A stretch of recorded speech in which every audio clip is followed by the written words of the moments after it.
A working trawler goes silent on the radio. All around it, other boats keep hauling their nets in the same fishing ground, close enough to trade lights across the black water, and not one of them hears a single word of alarm. 23 men vanish. 2 life rafts surface, empty. Aircraft sweep 141,000 square kilometers of sea and find nothing. This is the Sea of Okhotsk, 1.5 million square kilometers that grow the lowest latitude sea ice on Earth, freezing at the latitude of Milan. Cold enough to freeze salt water. Cold alone sinks nothing. Hold on to that last line, because it is the whole problem with this place. The temperature out here is extraordinary, and it is also almost beside the point. Water this cold has killed men for as long as men have come here, but it does not kill them by being cold. It kills by doing something to a ship while the crew is still working, still standing watch, still convinced they have time. And it does that thing fast enough that the radio never gets used. That silence in the fishing fleet is not an accident of bad luck or a broken transmitter. It is the signature of a specific mechanism, one that has repeated itself with almost mechanical patience across more than a century and a half. An American whaling bark went down in the same pattern in 1858. A drilling rig under tow went down in the same pattern in 2011. A factory trawler went down in the same pattern in 2015. Different centuries, different flags, different technology, the same physical trap closing in the same order, over and over, on people who were not fools and who mostly did what looked reasonable at the time. So the question is not whether this sea is dangerous. Everyone who works it already knows that. The question is stranger and more specific. Why does it take ships so completely and so quickly that even with other vessels only miles away, most crews never manage to say a single word about what is happening to them? Why is the evidence so often nothing but a silence, and months later, a wreck on the bottom? To answer that, you cannot start with the storm, because by the time the storm arrives, the trap is already built. You have to start with the shape of the place, the geography, because everything that kills here is set up by geography long before the first gust of wind. The land decides the rules. The weather only enforces them. Look at where the Sea of Okhotsk actually sits, and the first thing you notice is that it is barely a sea at all in the open ocean sense. It is a room. On the east, the long arm of the Kamchatka Peninsula walls it off from the Pacific. A spine of volcanoes and tundra reaching down for more than 1,000 kilometers. To the south, the Kuril Islands run in a nearly unbroken chain, a string of volcanic stepping stones from the tip of Kamchatka almost all the way down to Japan. On the southwest sits Sakhalin, a long island pressed close against the Russian mainland, and beyond it the coast of Siberia curves up and around to the north to close the ring. Water comes in, and water goes out through only a handful of gaps. The straits between the Kuril Islands, the narrow slot of La Pérouse in the south between Sakhalin and the Japanese island of Hokkaido. That is essentially the whole list. An enclosed basin, the size of a large country, sealed on 3 sides by land and on the 4th by a picket line of volcanic islands, with only a few doors cut into the walls. And here is what those few doors mean for anyone caught inside the room when the weather turns. There are almost no places to hide. Count the ports on this enormous sea, and you can very nearly do it on 2 hands. On the northern shore sits Magadan, the great harbor of the whole region, and its port at Nagayevo is itself locked in ice from roughly December through May, which is to say it is shut for the entire dangerous season. The harbor freezing solid at precisely the moment a ship would most desperately need it open. Down on Sakhalin, there is Korsakov in the south and Kolmsk on the western coast. There is the old settlement of Okhotsk on the northern shore, the modest place that gave the whole sea its name. And it is a modest place indeed, not a great sheltering harbor. There is Nikolaevsk, near the mouth of the Amur, itself frozen through the winter. And that is close to the entire list. Now spread those few harbors across a basin 1.5 million square kilometers wide and understand what the distances become. Shelter here is not spaced the way it is along a busy, developed coast, a refuge every few hours of steaming. It is spaced in hundreds of kilometers. A ship in trouble in the center of this sea or up in the northern gulfs is not an hour from a safe harbor. It may be a full day or more of hard steaming from any place it could tuck in behind land and ride out the weather. And in a rising winter gale, a day is not a margin.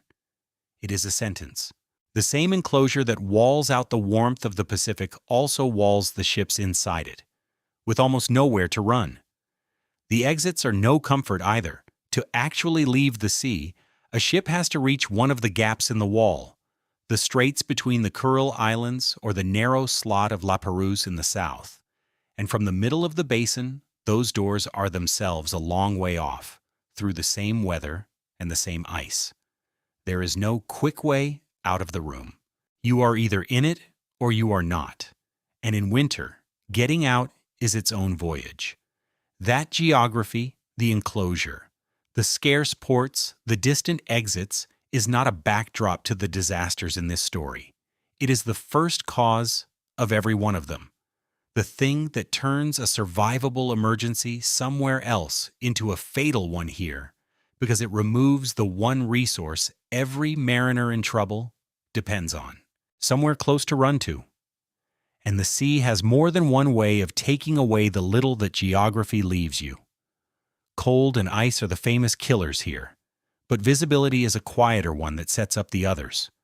Fog forms readily over cold water, especially where the air and the sea are at odds, and when it settles over the Okhotsk, it can erase the coastline, the ice edge, and the other ships all at once, leaving a crew navigating a hostile sea by instruments alone.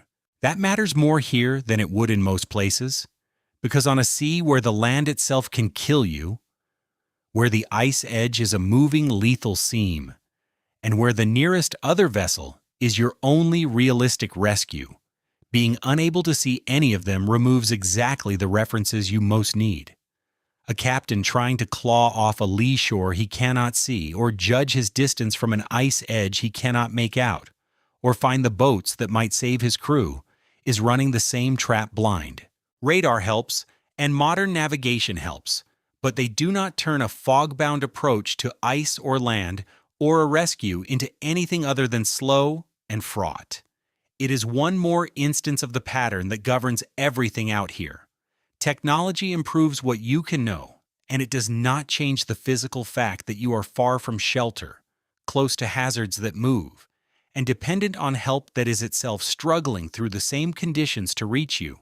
Take away sight on top of all of that, and the margins that were already thin get thinner still quietly before the wind has even properly risen. An enclosed sea behaves nothing like open ocean, and that difference is the seed of everything that follows. Out in the Pacific, a body of water is plugged into the entire planet's heat budget. Warm currents wander through it, mixing and moderating, carrying tropical energy poleward and softening the winters. The Okhotsk Basin is cut off from most of that. The warm Pacific water that might otherwise flood in and blunt the cold is held outside the island wall, admitted only in thin, grudging amounts through the straits, where tides and currents force some exchange, but nowhere near enough to warm a basin this size. So the sea is left largely to its own devices, and in winter its own devices are merciless. This is the answer to the riddle in the hook, the sea that behaves like the high Arctic, while sitting at the latitude of southern France and northern Italy. It is not sitting in the Arctic. It has simply been walled off from the ocean's central heating and handed over to the continent behind it. And the continent, in winter, is one of the coldest inhabited regions on the face of the earth. Directly to the west and north lies the Siberian landmass, and over it every winter builds a vast dome of dense, frigid, high-pressure air, the Siberian High, one of the most powerful and persistent pressure systems anywhere on the planet. That dome does not sit politely in place. It pushes outward, and it shoves its air toward the sea, rivers of it at 20 and 30 degrees below 0°C, pouring off the frozen land and out across the open water. The basin is enclosed, so it cannot reach out and draw on the rest of the ocean's warmth to fight back. It simply takes the cold, day after day, month after month. That is the machine in its crudest form. A room sealed off from the ocean's heat, sitting directly beside the coldest large air mass in the northern hemisphere, with the prevailing winter wind blowing steadily out of the cold and into the room. But being cold, all by itself, still would not make this the particular killer that it is. Plenty of northern seas get bitter air blown across them and simply grow a sensible amount of ice at a sensible time. What turns the Okhotsk into an ice factory, and an early one, is a detail that sounds like it belongs to a different story entirely. A river. At the northwestern corner of the sea, the Amur pours out of the deep interior of Asia, one of the great rivers of the world, draining an enormous basin across Siberia and Manchuria. Every year it delivers something on the order of 310 cubic kilometers of fresh water into the sea. Fresh water is lighter than salt water, so instead of mixing down into the depths, it spreads out and floats, forming a lid of low salinity water lying across the top of the basin. And that lid rewrites the rules for how the whole sea freezes. This is worth slowing down for because it is the first real reversal in the story. The first place where the obvious answer turns out to be wrong. You would assume a sea freezes first because it is the coldest sea. The Okhotsk does not. It freezes early because a river makes its surface easy to freeze. Normal salty ocean resists freezing in two ways at once. It has a lower freezing point than fresh water, and far more importantly, when you chill the surface of salt water, that chilled surface water grows denser and sinks, and warmer water rises from below to take its place. That overturning is an enormous thermal buffer. It forces the sea to surrender a huge amount of heat, cooling a deep column of water before the surface can ever get cold enough to freeze. The Amur's freshwater lid short-circuits that entire process. The light fresh layer floats on top and refuses to sink even as it chills, so it does not drag warm water up from below. The cold air now only has to freeze a thin, isolated skin of nearly fresh water at the very surface, instead of stirring and cooling the whole depth of the sea. The buffer is switched off. The skin races to freezing while the warmer water underneath sits trapped below the lid, unable to rise and help. That is why ice appears here as early as November, why it holds through March, why at the peak of winter it blankets somewhere between 1/2 and 9/10 of this gigantic basin, and why the ice season runs on the order of 180 days. A sea at the latitude of Milan spends roughly half its year at least partly frozen, and it does so not because it is the coldest water on Earth, but because a Siberian river hands the cold air a surface it can freeze in a hurry. Geography built the room. The Siberian high built the cold. The Amur built the lid.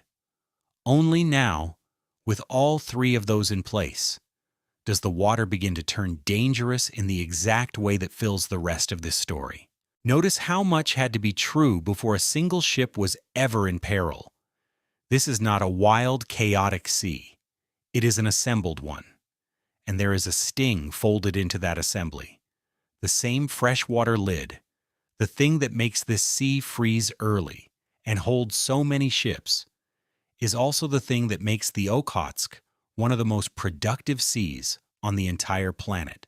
The nutrients that the river and the melting ice carry, and the way the layered water holds tiny drifting plankton up in the sunlit surface where they can bloom, feed a food chain of staggering richness. The mechanism behind that richness is worth understanding because it ties the danger and the reward together at a level deeper than coincidence. When the sea ice forms, it does two useful things for life. Ice itself becomes a home for algae that grow on and within it, a living layer clinging to the underside of the floes. And when the ice melts back in spring, all of that is released into the water at once. At the same time, the freshwater lid that makes the surface freeze also keeps the water layered through the seasons. And that layering, combined with the nutrients the amur and the melting ice deliver, sets the stage for an explosion. When the light returns and the surface stabilizes, the plankton bloom, held right up in the sunlit top of the sea where they can multiply, and everything that eats plankton and everything that eats those things follows. The pollock come to spawn in this system in staggering numbers precisely because it is so productive. So the fish are not merely present in the Okhotsk. They are concentrated here, in dense schools, by the exact same physical setup: the enclosure, the river, the lid, the ice. That also makes the sea freeze early and hold ships and kill crews. You cannot separate the two. The sea is dangerous, and the sea is bountiful for one and the same set of reasons, and that is why, across every era, people have looked at all the ways it could kill them and gone anyway. The alternative was to leave the richest water they knew alone, and no one, then or now, has been willing to do that. This is one of the great fisheries of the world, and it is not an accident perched on top of the danger. It is the same physics. People do not come here in spite of what the sea is. They come precisely because of what it is. The lid that traps them is the lid that pays them. There is a geography inside the geography too, and it decides where the worst of the danger actually falls, because this sea is not uniform. Its deepest water lies in the south, in the Kuril Basin, where the bottom drops away below 3,000 meters, which is why the Kolskaya was under tow over roughly 1,000 meters of water, and why the Amethyst came to rest at 245, well beyond any hope of recovery until the machinery to reach that depth was brought to bear. But much of the northern and western sea is shallow continental shelf, and the far northeastern corner narrows into Shelikov Gulf, a long funnel of water reaching up between the Siberian mainland and the base of the Kamchatka Peninsula. That funnel matters enormously because shape concentrates force. Wind driven up a narrowing gulf has nowhere to spread out sideways, so it is squeezed and accelerated as the shores close in on it, and the same air that merely blows across the open basin arrives at the head of the gulf, harder and colder and meaner. Shelikov Gulf is one of the most reliably savage icing grounds on the entire sea, and it is no accident at all that this is exactly where the Amethyst was working crab when she vanished without a word. The map does not simply decide that the sea as a whole is dangerous. It decides gulf by gulf and shelf by shelf where a ship is most likely to meet the specific mechanism that will take it. And men go to those exact places on purpose, because those are the places the animals they hunt gather too. The richness and the danger are laid down on the same coordinates, and the shape of the bottom does something else to this sea that matters almost as much as the shape of the shores. Over the broad, shallow shelves of the north and the west, the water is not deep, and shallow water changes what a wave actually is.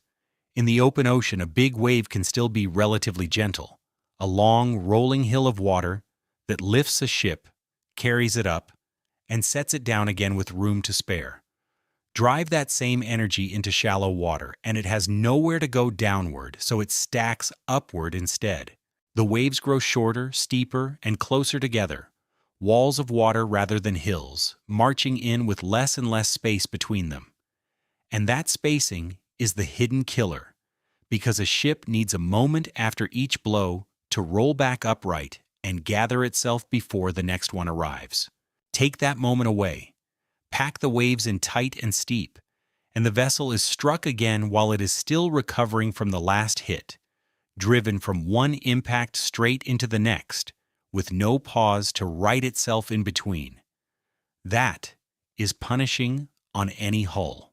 It is far worse on one already made tender by ice up high, or a heavy haul over the stern or ballast tanks run light because each steep, closely spaced wave is one more hard shove delivered at the exact instant the ship can least absorb it. The depth of the water, which no one on deck can see or feel directly, is quietly deciding how hard the sea is allowed to hit them. And over much of the Okhotsk, it decides in the sea's favor. People have been reading this sea far longer than any trawler fleet, and they read it in a way the fleets, over time, mostly stopped bothering to learn.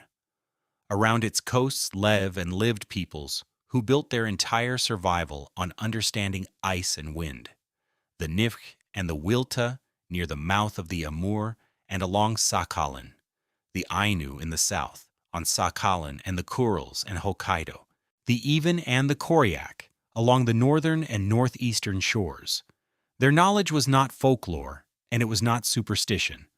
It was an observation system, refined and corrected across countless generations, and it was precise about exactly the things that would later kill steel ships, when ice was safe to travel on, and when it had gone rotten from below. How to read the boundary between the fast ice locked to the shore and the drifting pack beyond it. Which way the wind was backing, and what that shift meant about whether the ice you happened to be standing on was about to detach from the land and carry you out into the open sea. The heart of that knowledge was not a clever technique for surviving danger once you were in it. It was a discipline of timing, a deep, inherited sense of when not to go out at all. The sea gave signs. The signs said, stay. You stayed and you lived, and your children learned the same signs. And the specifics of that reading were extraordinarily fine, far finer than the word tradition tends to suggest. The ice at the shore is not one single thing. There is the fast ice, frozen solid to the land itself, and for a time trustworthy enough to stand and travel and hunt on. Beyond it drifts the pack, the loose and moving field, and between the two runs a boundary that can be a firm edge one day and a lethal seam the next. A person who lived by that ice had to know the difference between ice that was sound all the way through and ice that had begun to rot from beneath, warmed by the sea underneath, even while the top still looked solid and white and safe. That meant reading the color and the texture of the surface, the exact shade of the ice, the sound it made underfoot, the way it flexed and complained when weight came onto it. Above everything else, it meant reading the wind, because an offshore wind, one blowing from the land out toward the open sea, is the precise thing that peels the fast ice off the shore and turns a solid platform into a drifting raft. A wind backing into the wrong quarter was not a casual weather observation to these people. It was an order. Get off the ice. Go home, now. And they obeyed that order for thousands of years, generation after generation, for the plainest possible reason, which is that the ones who did not obey it did not come home to pass on their mistake. This was a body of knowledge written and corrected in lives, the most expensive way there is to learn anything. And it was precise about the very thing that would go on killing people here long after everyone had stopped listening to it. That is what the engines made optional, not the danger, the obedience. Then came engines, and engines quietly abolished the need to obey. That is the hinge the entire modern tragedy turns on, and it is easy to miss because it looks like pure progress. A hunter in a skin boat who ignored the ice signs simply died, and the whole community absorbed the lesson and carried it forward. But a powered vessel can shoulder through weather that would have kept any sail or paddle pinned safely at anchor. It can leave harbor on a schedule set by a market, a quota, or a company office thousands of kilometers away, instead of a schedule set by the wind and the ice. It can be exactly where the old knowledge said no one should ever be and get away with it, one trip after another, until the single time it does not. That is the thing you have to hold in your head for the rest of this story. Technology did not make the sea gentler. It made it possible to disobey the sea and to keep disobeying it, and to feel safe while doing so. Disobeying the sea, comfortably and repeatedly, is exactly what fills the graves. You are going to watch that pattern repeat 5 times, each time with better equipment than the last, and each time end in the same place. The first time we can watch it play out in real detail is in 1858, at the far western edge of what the whalers called the Okhotsk grounds, among the Shantar Islands near the sea's northwestern shore. American whaling, out of ports like New Bedford and Nantucket, had discovered that these waters were thick with bowhead whales, the single most valuable animal in the entire trade. The bowhead is slow, it floats when killed, and it is enormously rich in oil and in baleen, the flexible plates in its mouth that the 19th century used the way we now use plastic and spring steel, in everything from corsets to buggy whips. A ship that filled its hold with bowhead oil and baleen came home rich. The problem was the calendar. The best hunting came late in the short northern season, right up against the edge of freeze-up, in waters that had never been charted properly, along coasts drawn on maps that were more guess than survey. Every extra week, the ships lingered in the grounds meant more oil in the barrels and more money waiting at home. Every extra week also pushed them closer to the moment the sea would begin to close its doors, and the Shantar grounds were a particularly cruel place to be tempted to stay too long. Tucked into the far western corner of the sea, half enclosed by islands and shallow water, the Shantar region freezes early and hard, and it is easy for a ship to find itself boxed in by forming ice, with its exits closing quietly behind it. The whalers knew this, and they went anyway, because the bowheads were there, and the money was real, and because the entire culture of the fishery rewarded the captain who filled his hold and came home deep laden, not the cautious one who left early with half-empty barrels. Understand how a whaling voyage was paid? Because it explains the pressure better than any speech about greed could. A voyage out of New Bedford might last 2, 3, even 4 years, and it cost a fortune to fit out. Nobody aboard drew a wage. Every man, from the captain down to the greenest boy on his first cruise, was paid in a lay, a fixed fraction of whatever the whole voyage brought back. No whales meant no pay, for everyone, all the way down. So the pressure to stay one more week, to work one more patch of grounds, to push into October when the ice was already thinking about forming, was not an order handed down from some distant owner. It was built directly into the pay of every single man on deck, which is a far more powerful and far more dangerous thing than any order, because it made caution feel like robbing yourself. Nobody got rich by being careful in October in the Sea of Okhotsk. The ocean wave was not a freak, not a singular piece of bad luck. She was one name on a long list of whale ships these waters swallowed, and the reason there was a list at all is the same reason there is still a list being written now. The reward and the danger were, as they have always been here, the exact same thing standing in the exact same water. It is easy, sitting warm and dry, to look back at the whalers and see men who simply did not understand what they were doing. But that is the wrong lesson, and it lets us off too lightly. They understood the sea far better than we tend to assume. They knew the ice came early in the Shantars. They knew a lee shore in a blizzard was a death sentence. They anchored in company for exactly that reason. What they lacked was not knowledge. It was the freedom to act on it, because the economics of the voyage had already decided for them that they would stay late and take the chance. And that is the thread that ties 1858 to the present day more tightly than any technology could. The whalers were destroyed by a system that made caution unaffordable, and so were the crews of the Amethyst and the Kolskaya and the Dalny Vostok, and so, on the smallest scale, are the anglers who will not leave the ice without their catch. Across 157 years, the tools changed completely, and the trap did not change at all, because the trap was never really about tools. It was about the gap between what people know and what their situation will let them do about it. And that gap has stayed almost exactly as wide as it was when a wooden bark slipped her chains off the pinnacle rocks and tried too late to claw her way back out to sea. The bark ocean wave was working those grounds in October of 1858, and she had done the sensible, cautious thing. She was not alone. She lay anchored near another whaler, the Phoenix, which is precisely the kind of margin a careful captain builds into a dangerous coast. Another ship close by, another crew, a witness and a helper if anything went wrong.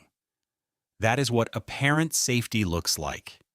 Two ships at anchor, in company, on grounds they had worked before, doing everything the way experienced men were supposed to do it. And then the weather came. A blizzard drove in, and with it a hard wind blowing straight on shore, which for an anchored ship is the single worst geometry the sea can offer, because the land that is supposed to be your shelter is now directly downwind of you, sitting there, waiting. A vessel on a lee shore in a rising gale faces a brutal and simple piece of arithmetic. If the anchors hold, she rides it out and lives. If they drag, the wind walks her backward, steadily, onto the rocks. The ocean wave's anchors began to lose their grip, or the situation worsened to the point where holding was no longer the safe bet, and her captain made the decision these coasts forced onto men again and again. He gave up the anchors, he slipped the chains, abandoned his ground tackle to the sea floor, and tried to claw off the shore under sail rather than sit there and be driven onto it. Understand that this is not a foolish decision. Anchored on a lee shore in a blizzard, staying put can kill you just as surely as moving. But the instant those chains went, one option was gone forever. There was no more riding it out at anchor. It was now a straight race to get sea room, in a snowstorm at night, on a coast that had never been accurately charted, in a wind that was still building. She lost the race. The ocean wave struck the pinnacle rocks and went to pieces, and she was lost with all hands, something on the order of 36 men, though the exact figure is uncertain, because the records from that era and that coast are thin, and were never meant to be a memorial. There was no rescue. There was barely even a witness. The Whaling Archive research, the patient reconstruction from New Bedford and Nantucket logbooks, does not preserve a dramatic account of the sinking, because no one survived to give one. What it preserves is the shape of the decision, and that shape is the lesson the whole sea keeps teaching. Land nearby is not shelter. The wreckage was found the following spring, when the ice finally let go and gave back a few splintered pieces of what had been a ship and a crew. On this sea, the coast is not the place you run to when things go wrong. The coast is frequently the exact thing that kills you. The land encloses the sea. It funnels and accelerates the wind, and it stands waiting downwind of every anchored ship. If the nearest solid ground can destroy you, then the deep human instinct that says get close to shore is inverted here, and you are left holding a much harder question. If land will not save you, what will? The honest answer, running the full length of this sea's history, is not much, and that answer has never once been enough to keep people away. The whalers hunted the bowheads down toward commercial extinction and moved on to other grounds. What replaced them was far bigger. Through the 20th century, the Soviet Union turned the Sea of Okhotsk into an industrial fishing province on a scale the whalers could never have dreamed of. Vast state fleets of trawlers and factory ships and refrigerated transports working the whole sea as a single, coordinated, planned operation. To grasp what that actually meant, you have to picture the scale of it, because it was not a scattering of independent little boats trying their luck. It was a planned industrial system, whole flotillas of catching vessels feeding enormous floating factories and refrigerated motherships, backed by supply vessels and tankers and their own weather and ice reconnaissance. The entire apparatus directed towards state production targets set far away in offices, that measured success in tons landed and plans fulfilled, not in risk carried on any one deck. The Okhotsk became one of the Soviet Union's great protein factories, and the men who worked it worked to a quota. That single word carries more of this story than it looks like it should. A quota is a number, and a number does not care about the weather. It is a target that has to be met inside a season, and a season on this sea is defined entirely by the ice, which means the pressure to keep working through worsening conditions was never merely the failing of one reckless captain. It was a structural feature of the whole enterprise designed in from the top. When the fish were running and the quota was unmet and the season was already closing, every incentive pointed in exactly one direction, out into the weather, and it kept pointing there. And here's the part that matters most for everything that follows. That direction did not change when the Soviet Union collapsed. The great state fleets were broken up and privatized. The flags on the sterns changed, foreign crews began to come aboard. The economics rearranged themselves, but the fundamental logic sat exactly where it had always sat. A number that has to be met. A season set by the ice, and a sea that punishes anyone who obeys the number instead of the weather. Everything modern about the disasters in this story runs on a piece of machinery that is much older than any of the ships involved.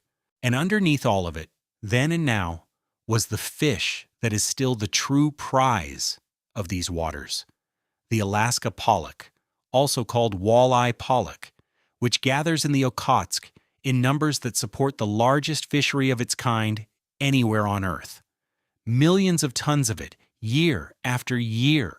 This is the whitefish behind an enormous share of the world's fish fingers, its imitation crab sticks, its cheap breaded phyllis, the surimi paste that turns up in 1,000 products that never say the word pollock on the label. And that supply chain reaches almost everywhere, which is a large part of why the pressure never once lets up. The pollock, hauled out of this freezing sea in the dead of winter, ends up on plates and in freezers across Asia, Europe, and North America, in fast food fish sandwiches and supermarket fillets, and the pale imitation crab that fills out a sushi roll, and the fish sticks handed to children who will never hear the name of the sea it came from. The demand is steady and global and enormous, and it does not pause for a bad forecast off Magadan or a gale building beyond the Kurils. Behind the demand sits a race. The fishery is managed by quota and by season, and when a shared quota is open, every single day not spent fishing is catch-handed to a competitor who did go out. That is the engine that keeps steel hulls at sea in February, and it is not recklessness, and it is not ignorance. It is a market structure that quietly turns caution into lost money and turns the most dangerous weeks of the entire year into the most valuable ones. Every crew out there is behaving rationally inside a system that has arranged its incentives so that the rational choice is the dangerous one. That is a very different thing from a story about foolish men, and it is a far harder problem because you cannot fix it by telling anyone to be more careful. The carefulness is exactly what the system is built to punish. It is not a glamorous fish.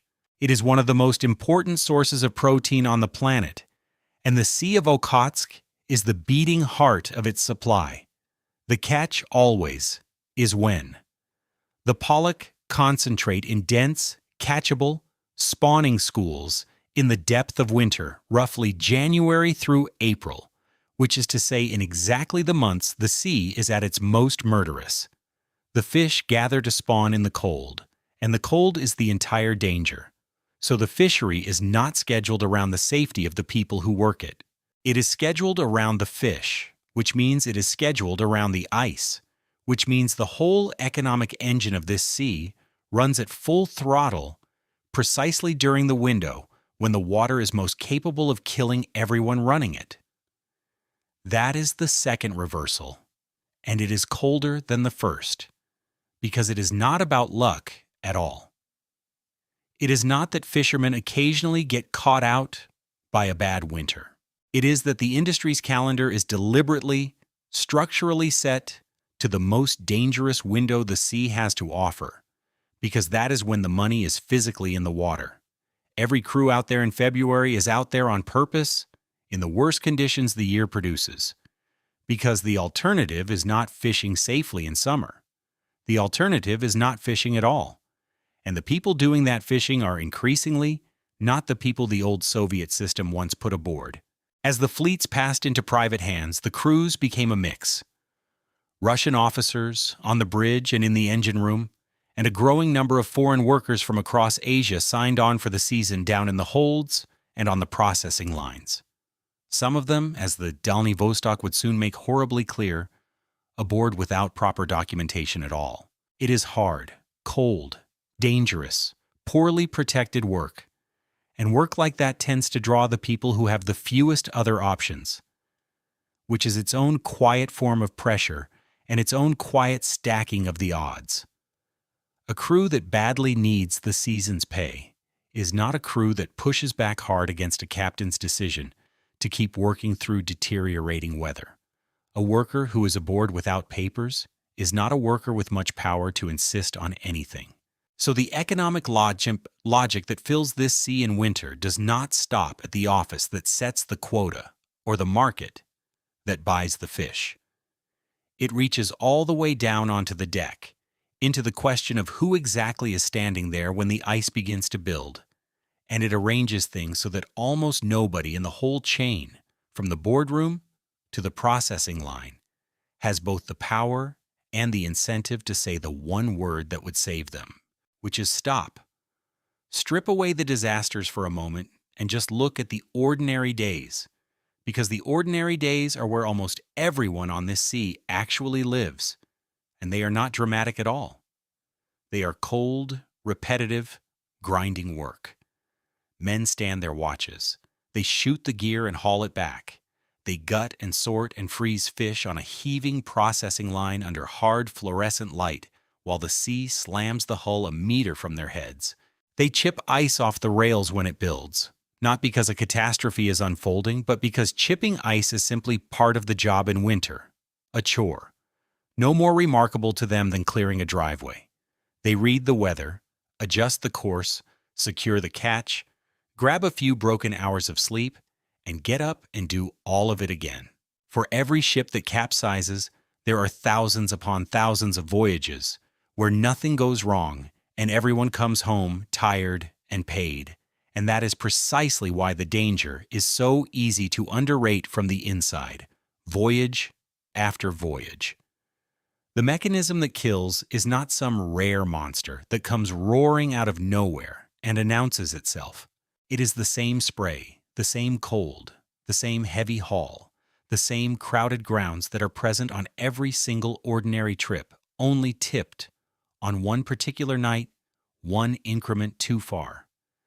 That is the quietly terrible thing about the Okhotsk that no statistic ever quite delivers. The disaster is not a different activity from the work. It is the work in slightly worse conditions, with slightly less margin underneath it. And the line between a normal winter haul and a fatal one can come down to a few degrees of temperature, a few tanks of ballast left empty, a few extra tons of ice up high, a few minutes of hesitation before a call is made. The men who died were not doing anything the survivors were not also doing. They were doing the same job, in the same sea, on the wrong day. And most of them knew exactly what the sea could do, the same way the whalers knew it, and the anglers out on the cracking ice know it right now. Knowing was never the problem on this sea. The problem, from the first whale ship to the latest trawler, is that knowing and stopping are two entirely different acts, and the Sea of Okhotsk has always specialized in punishing the distance between them. So what actually kills a modern steel ship out there? A vessel built to take heavy weather, crewed by professionals who have done this for years, tracked by satellites, carrying survival suits and life rafts and radios, not the cold directly, not usually a single freak wave out of nowhere. It is a process the old coastal peoples understood by eye, the physics of which we can now describe down to the last detail, and it is the mechanism behind that opening silence in the fleet. It is called superstructure icing, or vessel icing. And once you truly understand it, you understand nearly every disaster in this story. Set the conditions first, because all of them have to be present at once. The air pouring off Siberia is at -20, -25 degrees Celsius. The wind is up, 20 to 25 meters per second, which is a full gale climbing toward storm force. The sea, held near its freezing point by every piece of physics we have already walked through, is around -1.8 degrees, and the gale is tearing the tops off the waves and flinging that spray through the air in sheets. Now follow one single droplet of that spray on its short journey. It leaves the sea just below freezing. It flies through air that is 20 degrees colder still. It strikes the steel of the ship, a railing, a stay, a mast, a bulkhead, an antenna, a deck fitting, a lifeboat davit, and that steel is as cold as the air around it. The droplet freezes almost the instant it lands.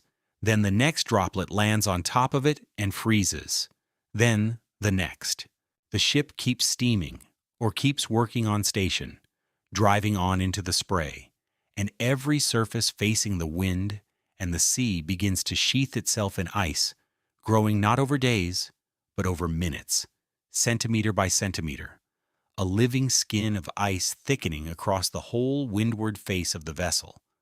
Now weigh it, because weight is where the beauty of the physics becomes horror. Ice is not weightless decoration. Documented cases from the Soviet fishing fleet describe a 40-meter trawler, a boat about the length of a basketball court, taking on ice at 10 to 15 tons per hour in the worst conditions. Sit with that number and make it real. 10 to 15 tons an hour, hour after hour, built out of nothing but flying spray and cold air on a hull that size. In a few hours, a vessel can silently load onto itself the weight of dozens of automobiles. And here's the part that turns simple weight into catastrophe, the part that the number alone will not tell you. It does not load evenly, and it does not load down low. It loads on the rigging, the upper works, the mast, the wheelhouse roof, the rails, the aerials, everything up high, and everything facing the weather. It piles ton after ton of ice above the ship's center of gravity, in the worst possible place it could possibly go. To feel why that is fatal, you have to understand what actually keeps a ship upright. And it is not magic, and it is not just being big. Every ship floats in a balance between two forces. Its weight pulls straight down through a point called the center of gravity, and the buoyancy of the displaced water pushes straight up. When the ship heels over to one side, the shape of the submerged part of the hull changes, and the upward push of buoyancy shifts out toward the low side. That offset between the downward pull and the upward push creates a lever, an arm, and that lever, the righting arm, is what levers the ship back upright after a wave or a gust knocks it down. That righting arm is stability. It is, quite literally, the ship's ability to stand back up. Now start hanging tons of ice high up in the rigging of that ship. Every ton of ice up top drags the center of gravity upward, and as the center of gravity climbs, the righting lever gets shorter and shorter and shorter. The ship first becomes tender, slow, and heavy to come back from a roll, then slower. Then it hangs at the bottom of each roll a heartbeat too long, wallowing, reluctant. And there is a point, a specific, physical, calculable point, where the righting arm goes to zero. Past that point, the ship no longer wants to stand back up at all. It wants to lie down in the water. It capsizes. And it does it fast. That is the true cruelty of this mechanism, the reason it produces silence instead of maydays. The ice builds gradually, quietly, over hours, and the crew almost certainly knows exactly what is happening the whole time, because every fisherman on that sea knows what icing means. They will very likely be out on deck in the gale the entire time with axes and wooden mallets and steam hoses and shovels, hacking and beating and melting the ice off as fast as they can, fighting for their lives against the accumulation, because clearing ice is not housekeeping, it is survival. But the actual capsize, when the righting arm finally fails, does not build gradually. It happens in seconds. The ship rolls past the point of no return and simply goes over. And there is no slow settling, no gentle warning list, often no time whatsoever to gather at the boats, and frequently no time to reach the radio and get out a single coherent word. That is your silence in the fishing fleet. That is exactly how 23 men can vanish within sight of other boats and never send a mayday. It was never that the danger arrived without warning. It is that the final failure is nearly instantaneous, a switch rather than a slope. The warning was the hours of icing. If you did not or could not win the fight in those hours, the seconds at the end do not offer a second chance. It is worth staying out on that deck for a moment, in the hours before the switch finally flips, because that is where the human story of this sea actually lives. Not in the physics, and not in the wreck on the bottom. Fighting ice is not a metaphor. It is physical labor in the worst conditions a person can work in, and it is exhausting in a way that itself becomes part of the danger. The crew goes out into a gale in the dark, into spray that freezes onto their own clothing until it stiffens into a kind of armor around their arms and legs, and they attack the ice with whatever the ship has. Wooden mallets, baseball bats, axes, shovels, steam hoses, hammers, because the ice has to come off the high exposed places first, the rigging and the aerials, and the top of the wheelhouse, which are exactly the hardest and most dangerous places to reach on a ship that is already rolling harder than it should. A man swinging a mallet at ice on an iced-over deck in a storm is one slip away from going over the side into water that will kill him in minutes, and he knows it. And he keeps swinging, because the alternative to the fight is the capsize. And the ice comes back faster than it can be cleared. So this is not a task that gets finished. It is a losing race that the crew runs anyway, watch after watch after watch, in the cold and the dark, until either the weather eases or the ship goes over. Meanwhile, the officers are running their own desperate arithmetic. They will change course to move the wind and the spray onto a different quarter of the ship. They will slow down to cut the spray coming aboard, then worry about losing steerage way, then speed up again. They will stare at the ballast and wonder whether to flood a tank to lower the center of gravity, knowing that free water sloshing in a partly filled tank carries its own danger. Somewhere in the middle of all of that, fatigue and cold and darkness quietly erode judgment, and the margin that was already thin gets thinner without anyone deciding to make it so. This is the part the wreck cannot show you and the investigation can only guess at. The hours of ordinary, exhausted, freezing men doing brutal and very likely futile work against a mechanism that never tires, right up to the instant it wins. And the conditions that produce this are not rare or exotic. They can be forecast, and they are, in a rough way. Meteorologists and the fleets themselves use icing predictions built from the same handful of ingredients we have already named: the air temperature, the wind speed, and the sea temperature. Because when those three line up in the wrong combination, heavy spray icing is not a possibility, it is a near certainty. Cold enough air, strong enough wind to throw spray, and a sea near freezing, and any exposed steel will ice. So the crews are very often not surprised. They know the icing is coming before it comes, which returns us again to the real problem of this sea, the one that no forecast solves. Knowing the danger is coming and being able to escape it are two entirely separate things when you are hundreds of kilometers from shelter, working a quota, in a fleet that is all doing the same thing for the same reasons. The forecast warns, it does not shorten the distance to safety, and on the Okhotsk, the distance is always the killer. That is worth carrying back to the silence this story opened on. the trawler that stopped answering in the middle of a working fleet, because now the pieces of that scene can finally be read. 23 men gone. 2 life rafts found floating empty. Aircraft sweeping 141,000 square kilometers of sea, an area larger than many whole countries, and turning up nothing at all. Every part of that is the icing capsize written in its cruelest shorthand, and the empty rafts are the sharpest detail of them all. The rafts had come free of the ship and done exactly what they are built to do, floating clear and inflating on the surface. But no one was in them.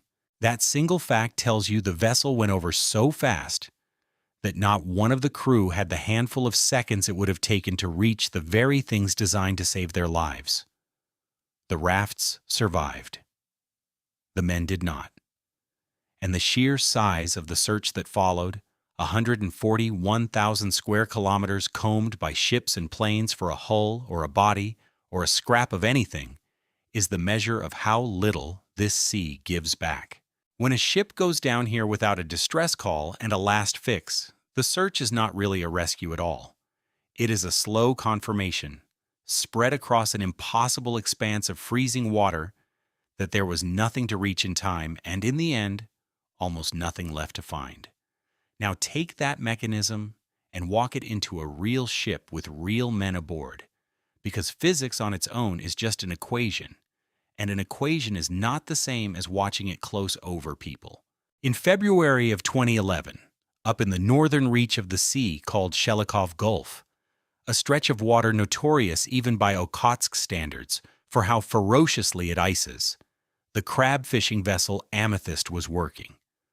Crabbing in these waters is brutal, valuable, dangerous work, hauling heavy steel pots up out of the freezing sea and flying spray, and it puts a boat in exactly the position where the icing mechanism is most lethal, working slowly on station, not racing anywhere, sitting in the wind in a place that geography has shaped specifically to funnel cold air and build ice. Everything about crab fishing in Shelikof Gulf in February is a setup for the trap. Think about what that work physically requires, because it explains why crab boats in particular die this way. Crabbing means setting and hauling heavy steel pots, cages that sit on the bottom and are pulled up one after another. To do it, the boat cannot run before the weather, or keep its bow into the sea and steam through it. It has to stop, work the gear over the side, hold more or less still while men handle the pots on an open deck awash with spray, and then move a short way and do it again. A boat sitting nearly still, side on to the wind, with men working an exposed deck in flying spray at -20, is the single most efficient ice-collecting shape you could design. It is not moving fast enough to shake anything off. It is presenting its whole flank to the spray, and it cannot simply leave, because leaving means abandoning the gear and the catch and the entire point of being out there. The pots themselves ice up, the rails ice up, the men ice up, and the same fishery that demands this posture is worked in the same weeks and the same gulfs where the icing is worst, because that is when and where the crab are catchable. So a crab boat in Shelikof Gulf in winter is not unlucky when it ices. It is doing exactly the thing that guarantees icing, in exactly the place and season that guarantee it, for exactly the reason that there is money in it. The Amethyst was not caught out. She was doing her job, and her job put her directly under the mechanism. Reconstructing what happened to the Amethyst is difficult, and it is difficult for exactly the reason the mechanism predicts. There was no distress signal, none at all. Her last known position is from the 11th of February, and after that, nothing. The expert reconstruction that was assembled afterward points to a combination of factors that reads like a checklist of the trap, closing one link at a time. The vessel was in an emergency fuel state, running low on fuel. And fuel matters for stability in a way that is not obvious until you think about it. Fuel is weight, and weight carried low down in the hull is stability, ballast holding the ship upright from below. Burn the fuel down toward empty, and you lighten the ship in the exact place it most needs to stay heavy. If the emptied bottom tanks are not then deliberately filled with seawater to replace that lost weight, the ship rides higher, rolls more easily, and has far less reserve against a center of gravity that is climbing from above. The reconstruction indicates the Amethyst had no liquid ballast in her bottom tanks. So assemble the picture. A boat riding light, low on fuel, carrying no water ballast down low, working in intense icing that was steadily stacking weight up high. The center of gravity climbing from the top, while the ballast that should have anchored it from the bottom simply was not there. The righting arm being attacked from both ends at once. There is no dramatic final act in the record, because there could not be one. A ship in that state does not get a long, heroic fight. The righting arm collapses, and she is gone. And the absence of any distress call is not a hole in the evidence, waiting to be filled. It is the evidence. This is the third reversal, and it is a subtle one. The silence itself is the forensic finding. It tells you that the end came inside the window between when the crew could still function and when they could reach the radio, which, for a fast icing capsize, is essentially no window at all. The Amethyst was found more than a year later, in May of 2012, lying on the bottom at 245 meters, about 11 kilometers from her last known position. 11 kilometers is nothing on a chart and everything here, because it means she traveled only a few miles from her last fix before she was gone, with no signal and no raft deployed in time, on a night no one lived to describe. 23 men were aboard.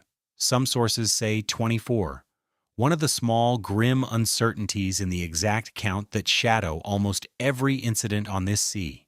And officially, because the wreck on the bottom told the story that no living mouth ever got to tell, they remain listed as missing, not confirmed dead in any courtroom sense. Missing, swallowed with the word still in their throats. That is what the mechanism does to a fishing crew of 24 men. But the physics does not care how large the vessel is, or how many people are counting on it, or how modern it looks. And that raises a harder and more frightening question. If a small crab boat can vanish without a sound, what happens to something enormous? Something crewed by dozens?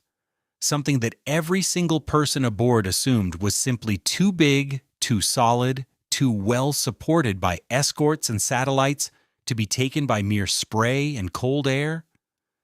The answer arrived that very same winter, and it is one of the worst maritime disasters modern Russia has on record.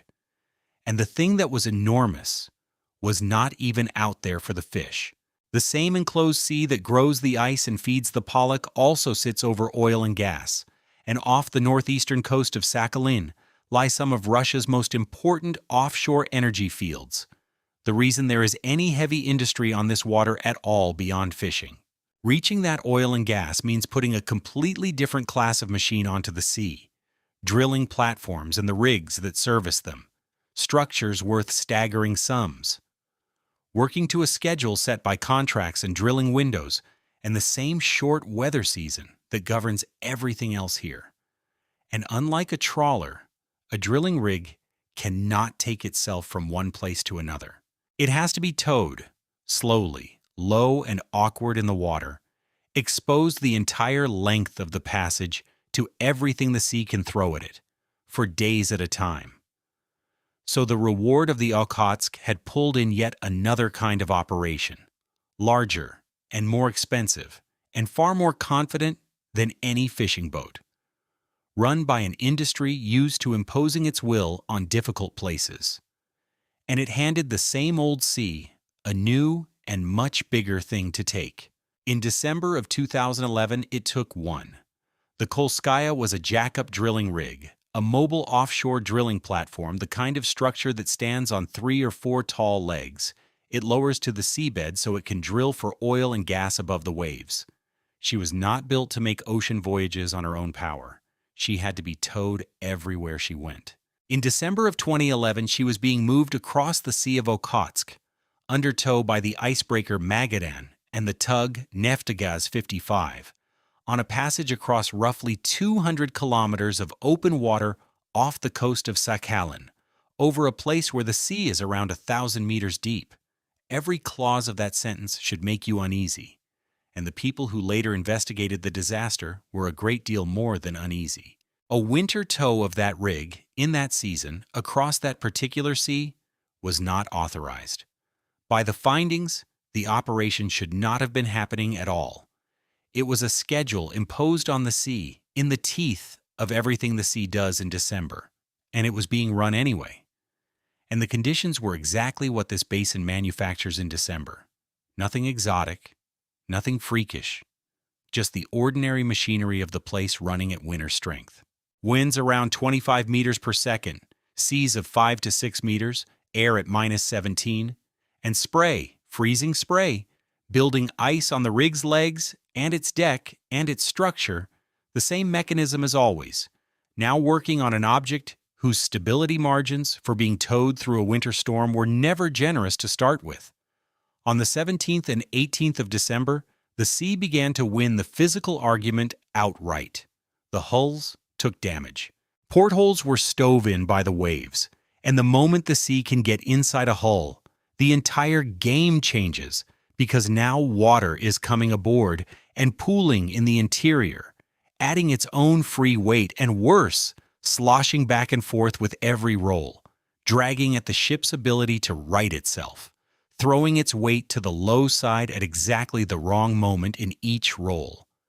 The crew were reduced to bailing flooded cabins with buckets. Let that image land. Men with buckets, inside a steel drilling rig, against the Sea of Okhotsk in December. That is how far past every design assumption the situation had already gone. Look closely at the shape of that tow, too, because it tells you how many warnings were standing in a row before the sea ever collected. The Kolskaya was not drifting helplessly. She was under the control of two capable vessels, the icebreaker Magadan ahead and the tug Neftegas 55, a whole escort dedicated to getting her safely across. That is what the operation looked like from the outside, a well-equipped, well-attended passage. But a jack-up rig under tow is a fundamentally awkward and vulnerable thing in a seaway. It is not a ship. It is a platform built to stand still on the seabed and drill, not to be dragged through storm waves, and its tolerance for taking heavy weather on the move is limited in ways that a proper ship's is not. Add the icing on the legs and the deck, add the winter seas, and the margin that the escort seemed to provide was thinner than it looked. The damage on the 17th and 18th, the stove-in portholes, the flooding, the bailing, was the sea steadily converting that thin margin into no margin at all, hour by hour, while the operation continued as though it were still a manageable passage. Every hour that it continued was an hour the situation was quietly getting worse, and an hour a passage in serious trouble was still being run as though it were merely a difficult one. Now comes the decision the investigation would later fix on, the human hinge of the entire disaster, and it is the one that turns this from a tragedy of weather into something harder to forgive. The situation had been deteriorating for hours. The rig was damaged, taking water, icing, in a full gale, in the dark, over 1,000 meters of freezing sea, and there was a towmaster, the person responsible for the operation. By the findings, the emergency was not declared when it plainly should have been. The towmaster refused to declare an emergency at least twice. Understand what that refusal actually costs in practice out here. Declaring an emergency is the thing that starts the rescue clock. It is what launches the aircraft, what turns nearby vessels and orders them toward you, what mobilizes every asset that distance and weather are about to make agonizingly slow, no matter what. Every hour that call is not made is an hour in which the response, which on this sea is already going to be desperately far behind, does not even begin. The distress was finally sent at around 9:10 in the morning. The rig capsized roughly 3 hours later. And once the accumulated water and ice and the failing stability finally reached the point of no return, it was over in about 20 minutes. Hours of warning, and then 20 minutes. There were 67 people aboard the Kolskaya. Under the rules for the state she was in, she should have carried no more than 20. 67 where 20 were permitted, more than 3 times the allowed number, out over 1,000 meters of winter sea. Sit with that ratio for a moment, because it is not a small overage. It is more than 3 times what the rig in that state was cleared to carry, and it is the same disease that would later show up on the Dalny Vostok from a completely different direction. Too many people aboard a vessel already operating outside its safe envelope. On a rig under tow, the extra bodies are there for reasons that always sound practical at the time. Personnel being moved with the platform, crews and specialists riding along rather than being flown separately. The constant institutional pressure to combine trips and save cost and time. Each individual decision to put one more person aboard is easy to justify. None of them looks like the decision that kills 50 men, but they accumulate quietly into a vessel carrying triple its allowance into a winter sea. And then the margin that the overloading ate into is exactly the margin that is not there when the portholes stove in and the water comes aboard. Overloading does not announce itself as danger. It looks like efficiency, right up until the moment there are 3 times as many people in the water as the boats and the suits and the plan were ever built to save. The number 20 was not bureaucratic caution. It was, in effect, a statement about how many people this sea might give back if things went wrong. 67 was a bet that things would not, made against a sea that has never once stopped collecting on that bet. When she rolled and went into that water, in that sea state, the arithmetic of who lived and who died was set not by courage and not by training, but by temperature and distance. And we are about to walk through exactly what those minutes in that water mean. 14 people were pulled out alive. The rest, more than 50 of them, were lost. Helicopters and ships did converge as fast as the geography would physically allow, but by the time they reached the position, they were arriving to open water and scattered debris, searching a freezing sea where a drilling rig had been 3 hours before, and now simply was not. 7 individuals were ultimately found legally responsible in the aftermath, 14 out of 67. And it is worth noticing where even that small fraction came from, because it quietly proves the rule that governs this whole sea. The helicopters, by the record, arrived to open water. They reached the position after the rig was already gone, which means they saved no one from the sinking itself. The only help that had been near enough to pull living people out of that water was the help that had been right there the entire time, the icebreaker and the tug that had been towing her across. Even for a modern platform under full escort, when it finally came apart, the machinery of distant official rescue was simply too far away to matter, and survival came down to who was already alongside and able to get a boat or a line to a man before the cold finished him.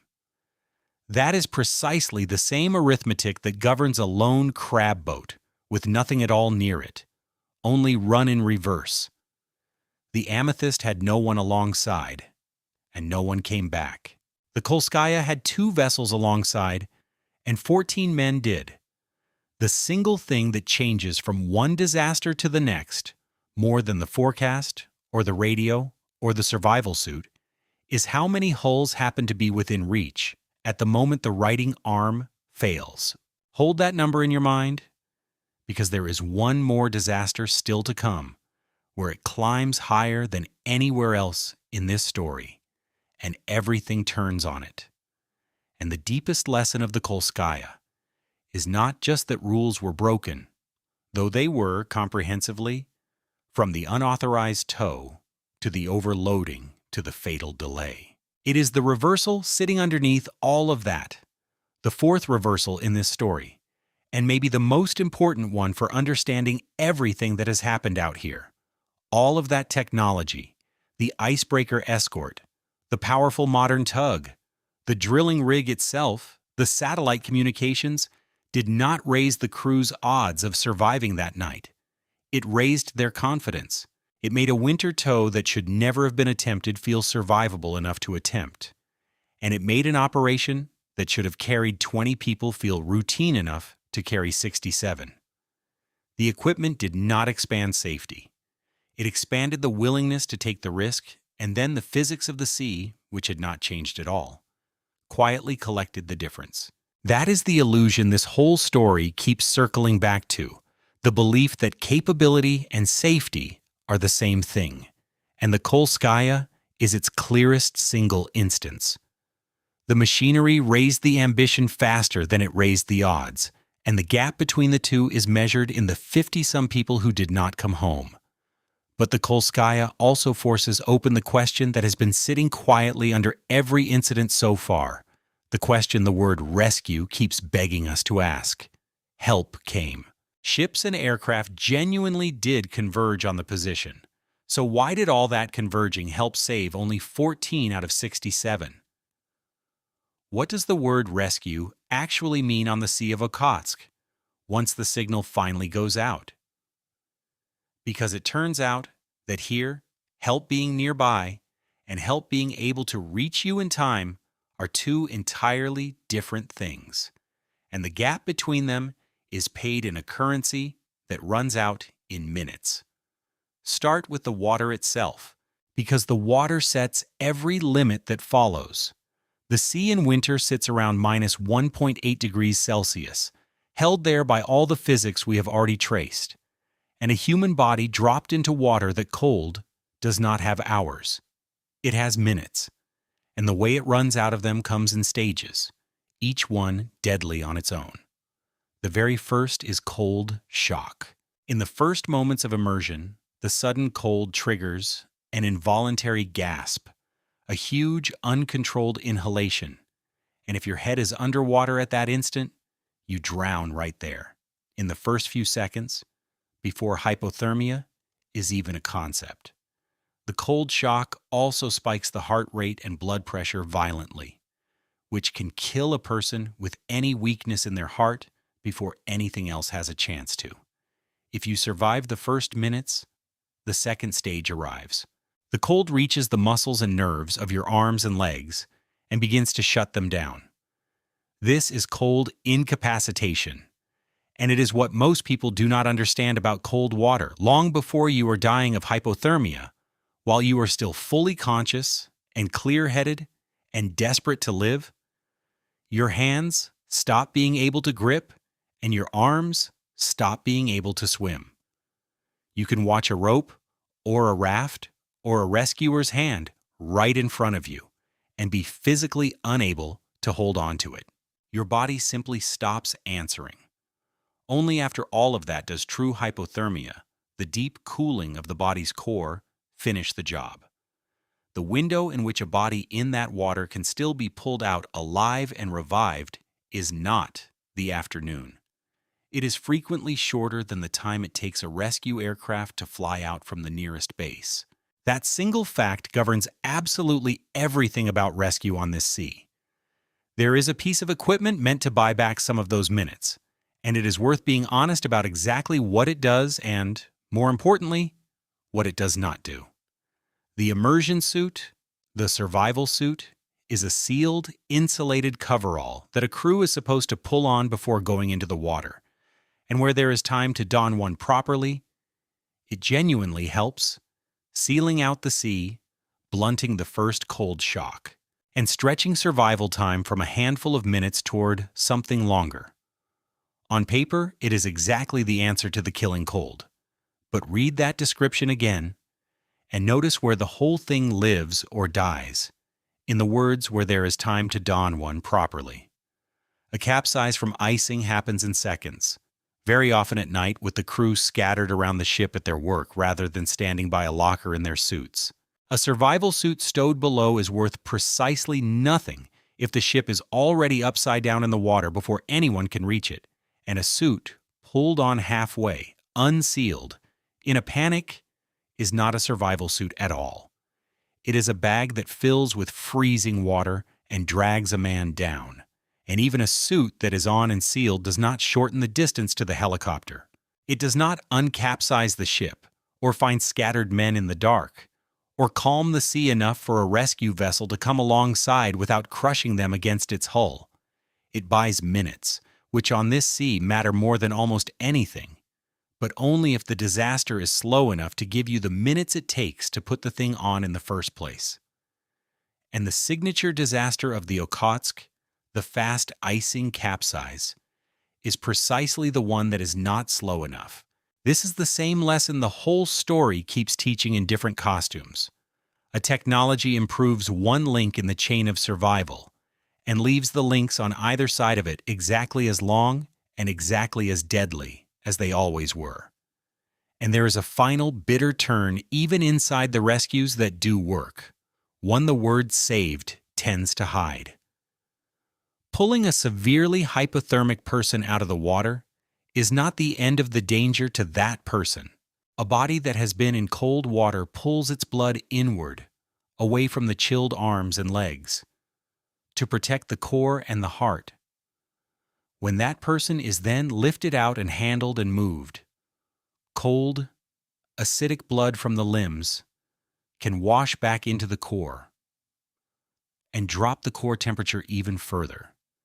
And it can stop a heart that had somehow survived the water itself. That is why the handling of cold water casualties is so delicate, why they are meant to be kept as horizontal and as still as possible and rewarmed slowly and with great care, and why some people who are unmistakably alive when they are pulled from the sea still do not survive the hours that follow. Now put that requirement on the deck of a rolling fishing boat in a gale, hundreds of kilometers from any hospital, with a handful of exhausted crewmen and no proper equipment. The careful handling and the controlled rewarming that a cold casualty needs are close to impossible to provide out there. So even the survivors of this sea are not simply safe the instant hands reach them. They carry the cold inward, and for some of them, the sea finishes its work a little later, in a bunk, after everyone had let themselves believe the danger was over. The water does not always let go of a person just because that person has left the water. Now put the bases on the map and watch the distances do their work. The helicopters that respond to these emergencies, the Mi-8 and its relatives, the workhorses of Russian search and rescue, launch from places like Nogliki and Yuzhno-Sakhalinsk, airfields on the island of Sakhalin, sitting on the edge of a sea that is simply enormous. A helicopter has a finite range and a finite time it can loiter on scene, and there is no aircraft carrier parked in the middle of the Okhotsk, no floating fuel station, no way to top up the tanks halfway out.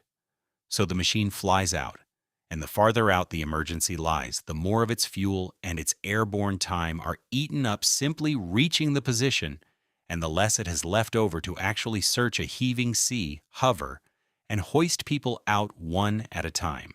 An emergency in the center of the basin, or up in Shelikof Gulf, or 200 kilometers off Sakhalin, may sit at or beyond the practical edge of what an aircraft can even do and still get home.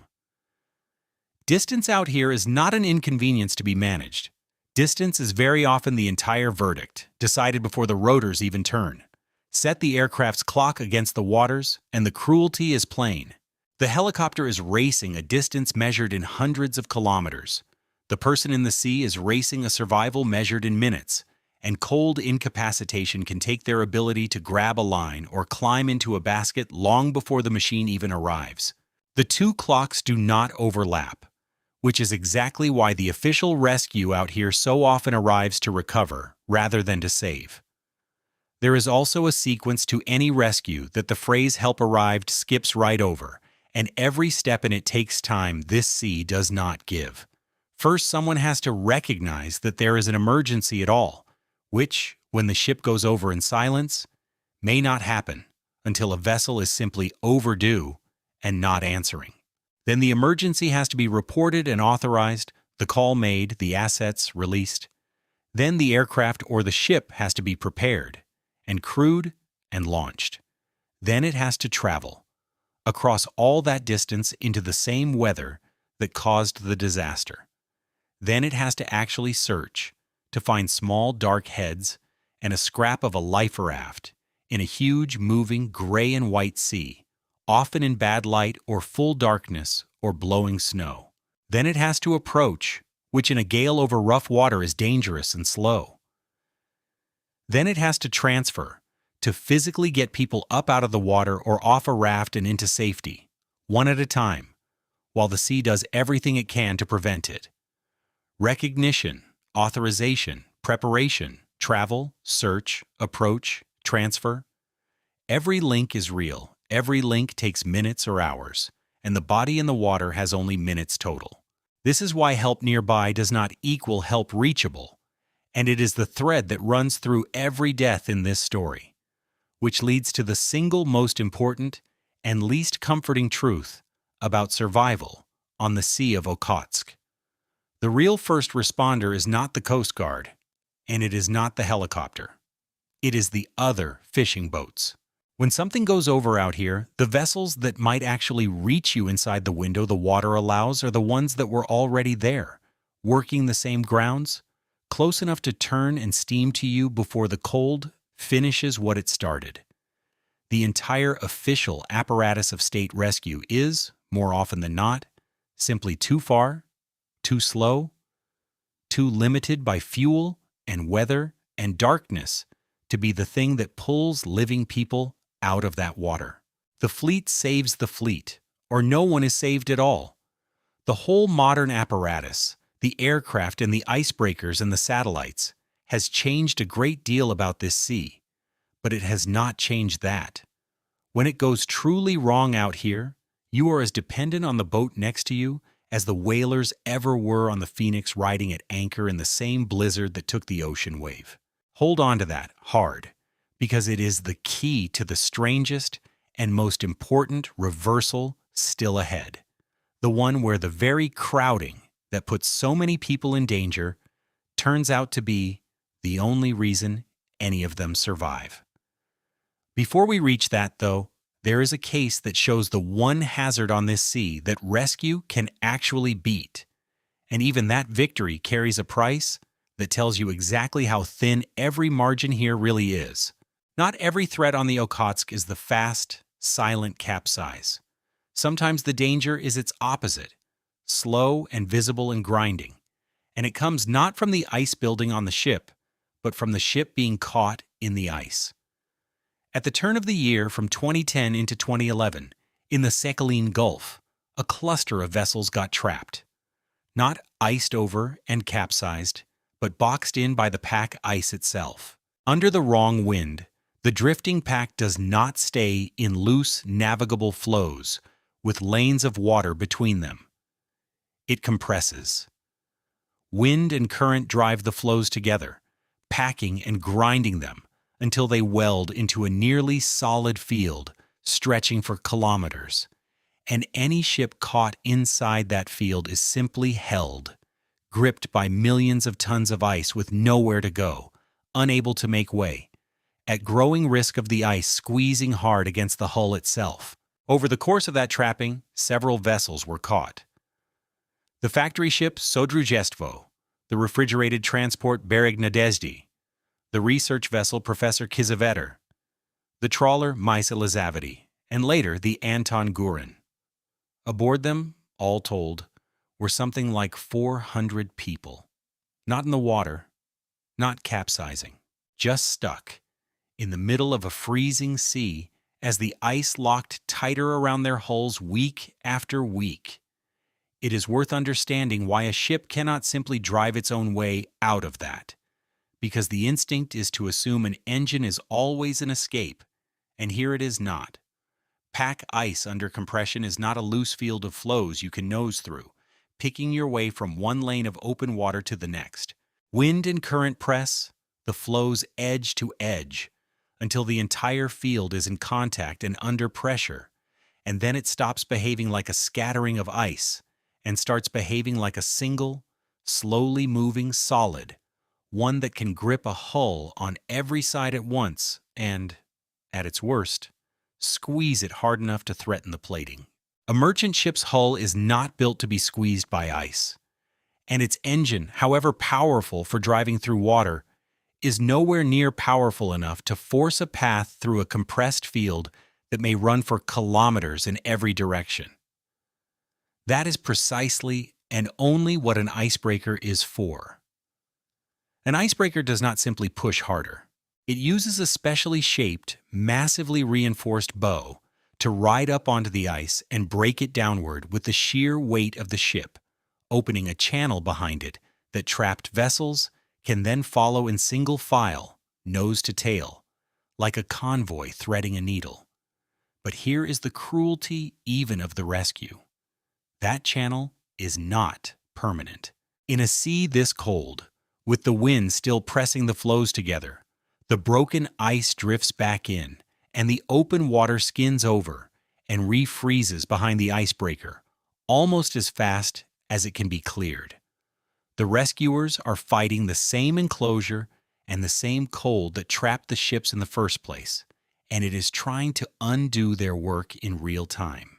That is why freeing 5 vessels took the better part of a month of continuous, grinding labor by several of the most powerful icebreakers in the entire region, the Admiral Makarov and the Krasin and the Magadan, working in relay.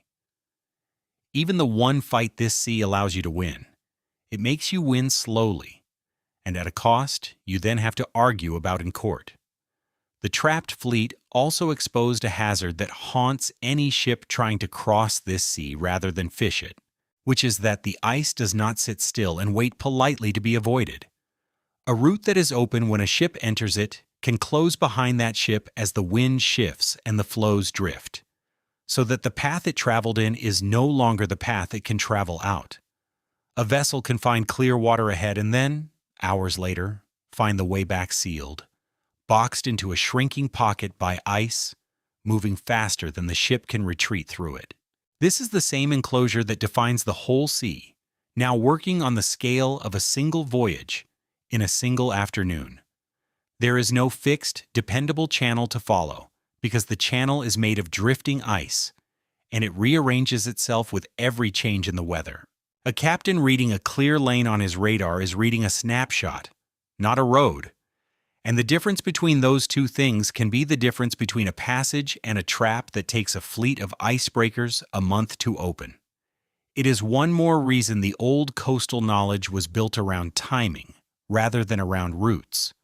Because on this sea, the safe route is a thing that exists for a while and then simply stops existing. Knowing when the ice would move mattered far more than knowing where the open water lay on any given day.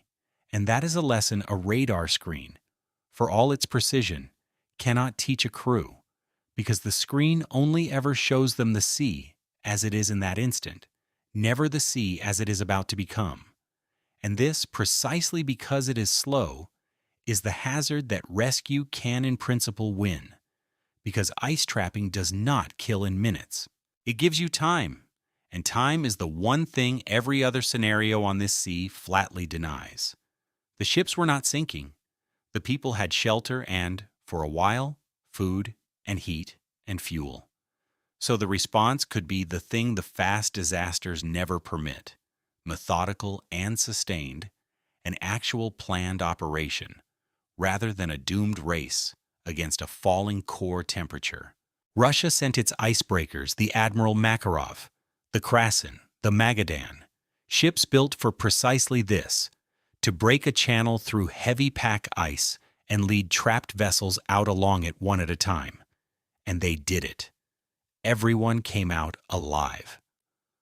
On the long ledger of this sea, that is a rare and near total success. Hundreds of lives all recovered from the middle of the frozen Okhotsk.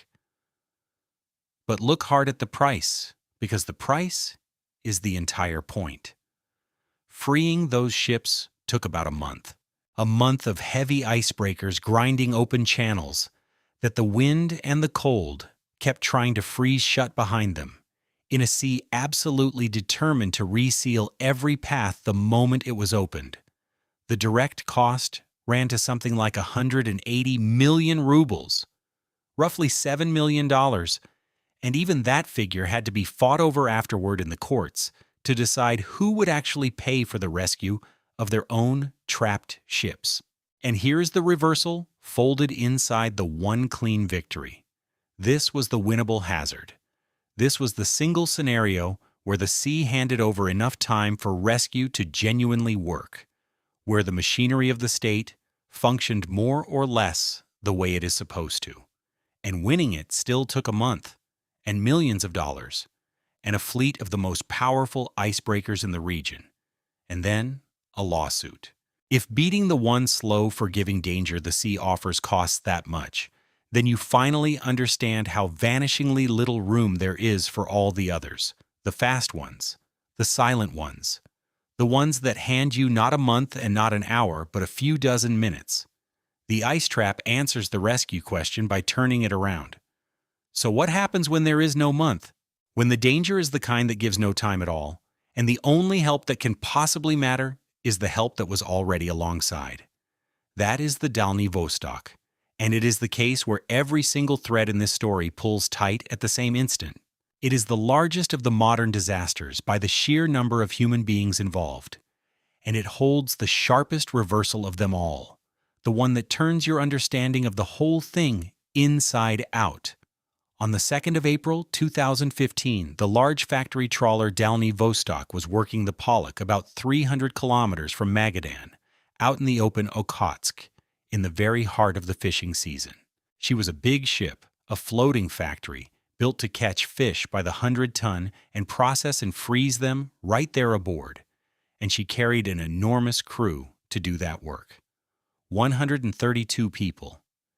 78 of them Russian and 54 foreign, and among the foreign crew were undocumented workers, men aboard a ship in one of the deadliest fisheries on Earth, without even the paperwork that would have officially recorded that they were there at all. That detail is not a footnote. It is part of the exact machinery by which a ship comes to have far more souls aboard than its safety margins were ever calculated to protect. And it echoes the overloading of the Kolskaya from a completely different direction.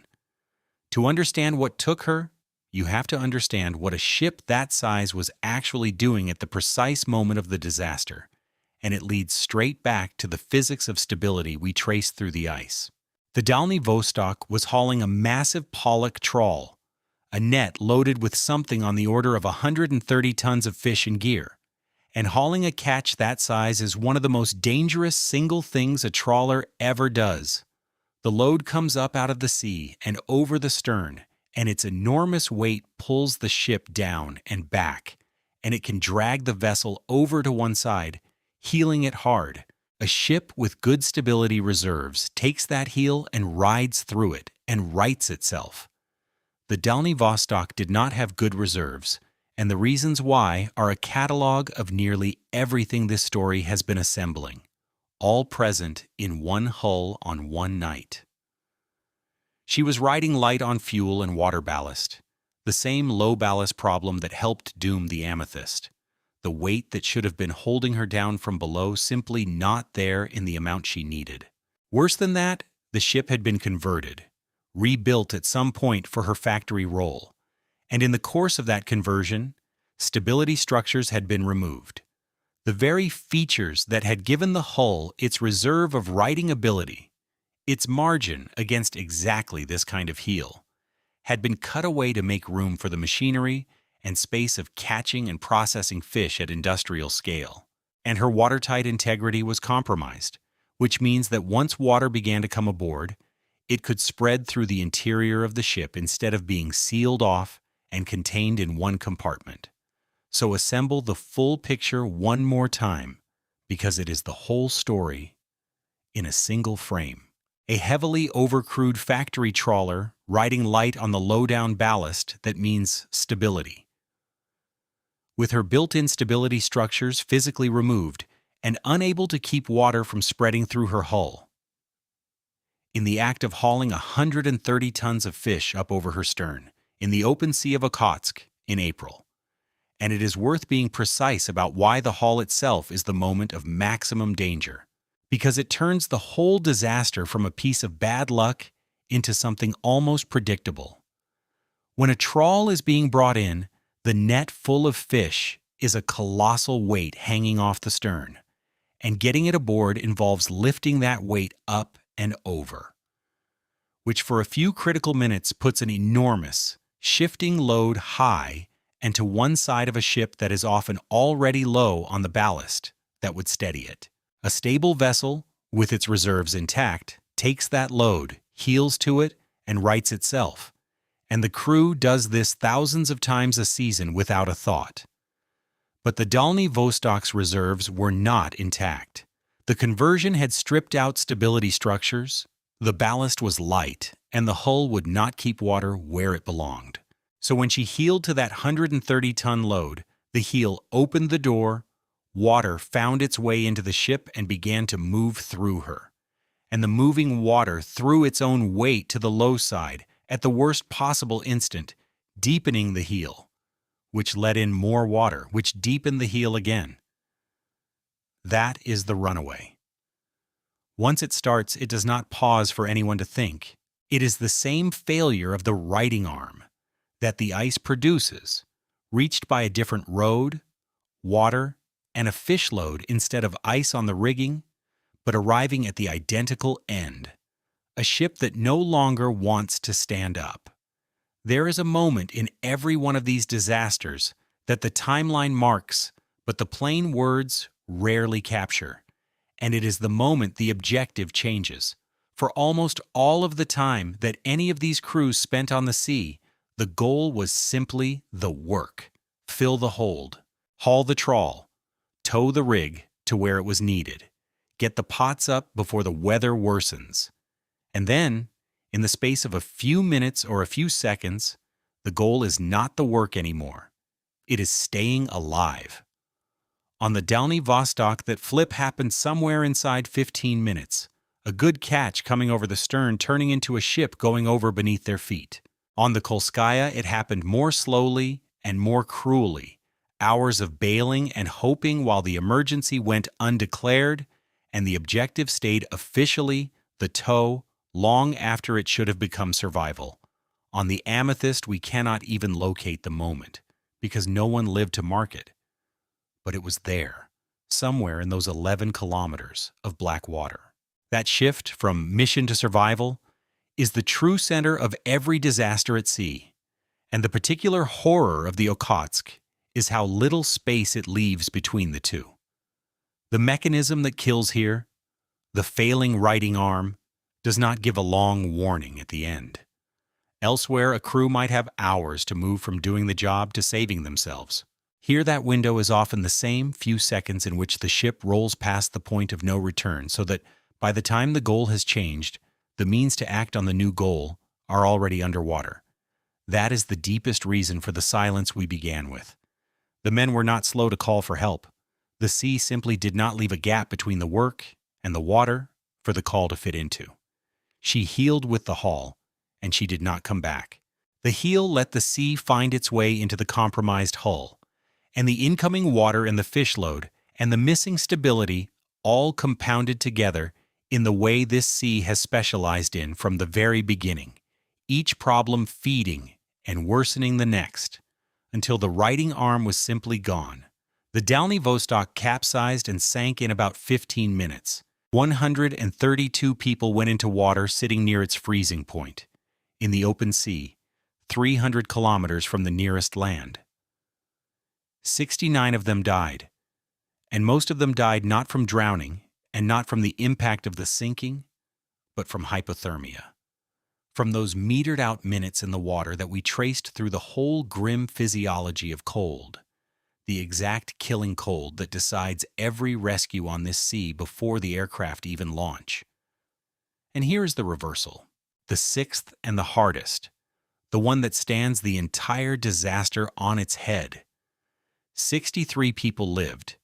63 human beings came out of that freezing sea alive, and they lived for one reason, and one reason only, which is that there were other ships packed in close alongside the Dalny Vostok, working the same dense concentration of fish in the same crowded patch of sea, because that is simply how the pollock fishery operates at its peak.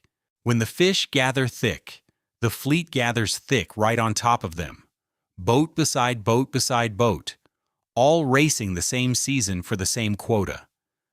That crowding is dangerous in its own right. It is part of the whole pattern of pressure and competition that jams too many ships doing too much risky work into the worst possible season. And that exact same crowding, that commercial packing of vessels into the killing ground, was the only thing on the face of the earth that could reach 132 people in freezing water before the cold took every last one of them.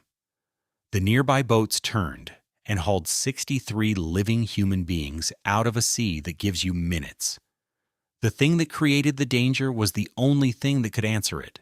Take away the crowd, put the Dalny Vostok alone out there the way the Amethyst was alone, and it is not a disaster with survivors. It is a second Amethyst at 10 times the scale, 132 names, and a silence, with no one left to pull anyone out and no one left to tell it. Picture what that rescue actually was, because it is the exact opposite of the lonely, hopeless searches for the Amethyst and the Kolskaya, and the difference is the whole point. When the Dalny Vostok went over, the boats around her did not have to be summoned across 200 kilometers of storm. They were already there, within sight, working the same water.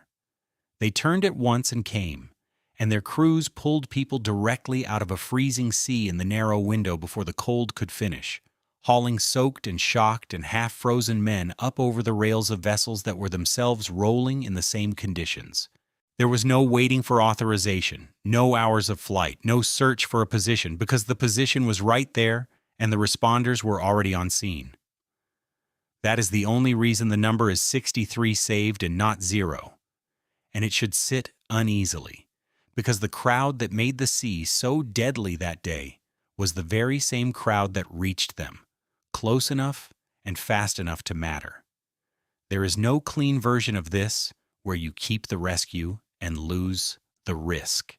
It was one arrangement of boats and fish and cold, and it produced the drownings and the rescues in the same afternoon.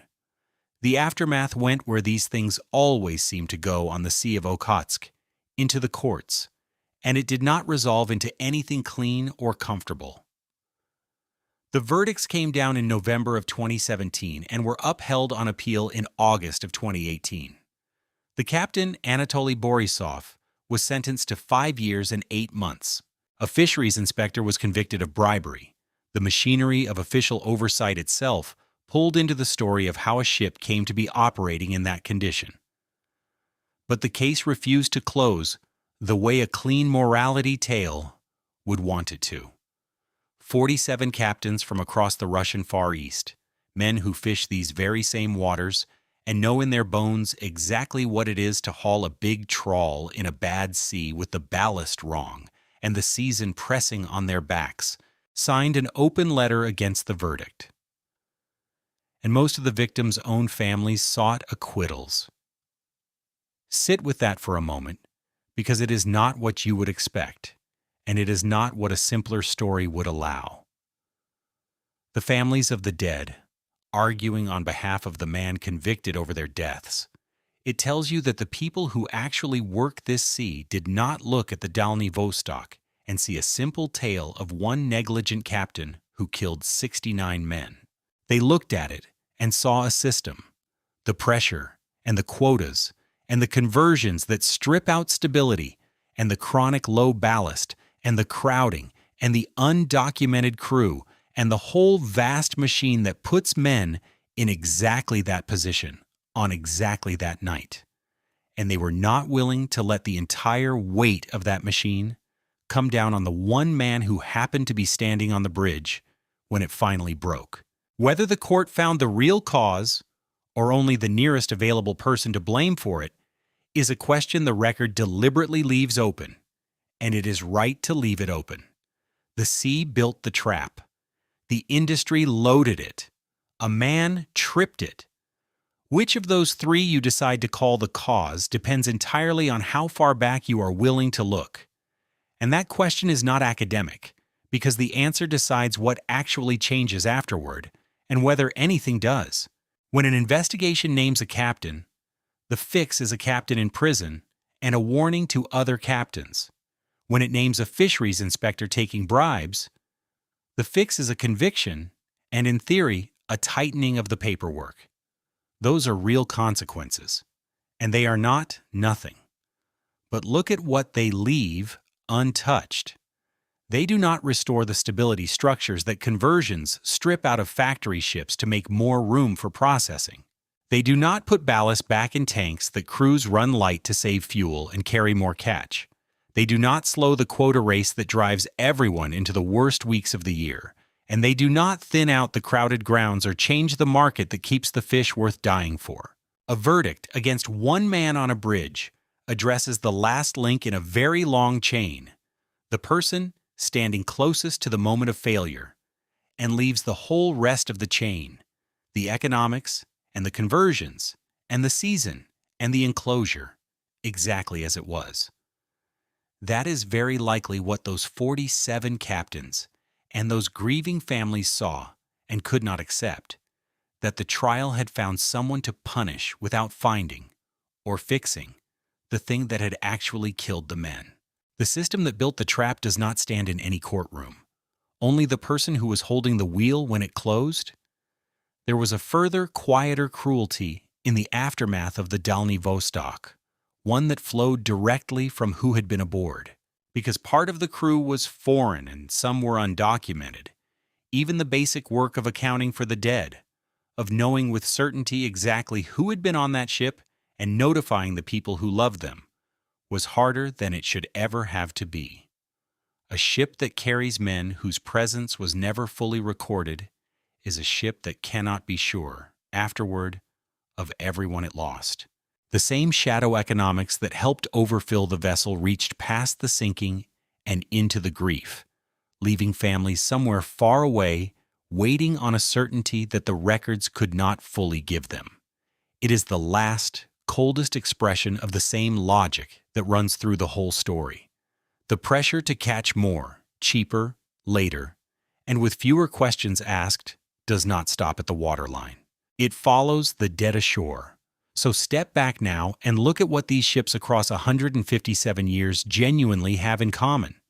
Because the pattern is the whole reason for telling this, and it is almost eerie in its consistency. The Ocean Wave in 1858 wooden, wind-driven hunting whales, the Amethyst and the Kolskaya in 2011, one of them a small crab boat, and the other an enormous drilling rig, as different as two vessels can be. The trapped fleet of that same brutal winter. The Deadliest Vostok in 2015. A modern steel factory ship bristling with technology.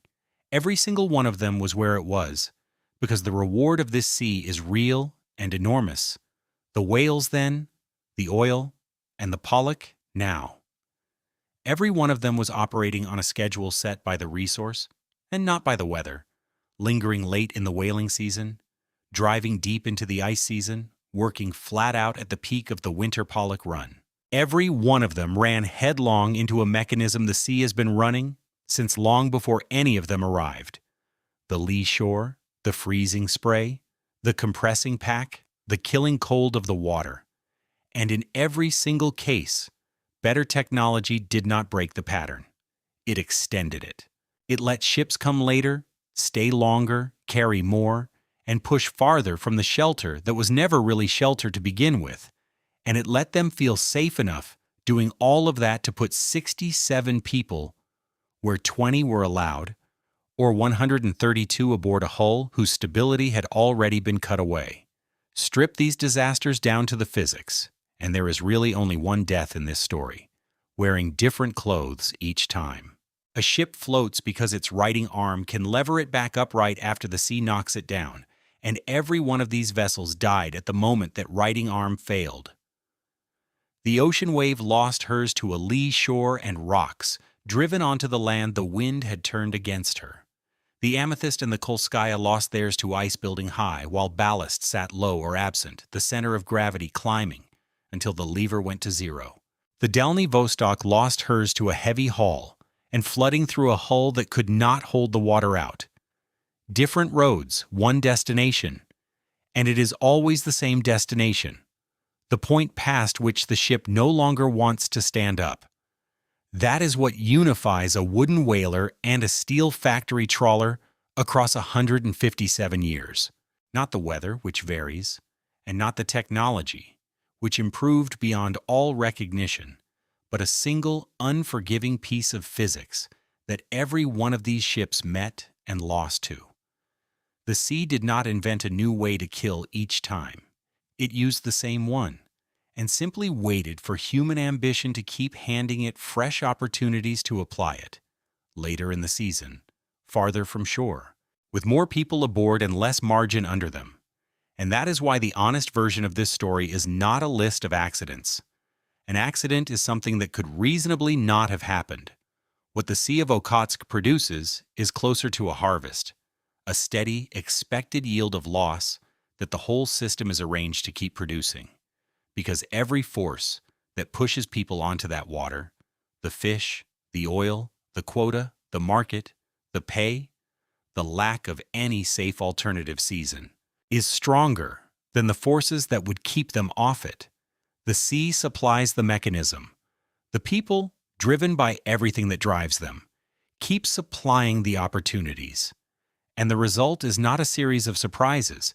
It is a pattern, as reliable as the ice, repeating for as long as the reasons to go out there outweigh the reasons to stay home, which is to say for as long as there is anything valuable in the water. And the sea has not softened. This is the last turn, and it refuses to let you close the book with the comfortable thought that at least, surely, it must be getting a little safer as the climate warms. Ice production in the Sea of Okhotsk has measurably fallen, by more than 11% between the mid-1970s and the late 2000s, part of the broad warming that is thinning and shrinking sea ice right across the northern hemisphere. It would be easy, and it would be badly wrong to read that decline as the sea becoming safer. Less ice does not mean less danger here. It means different danger, and quite possibly more of it in the specific way that kills. Sea ice does one genuinely merciful thing out here.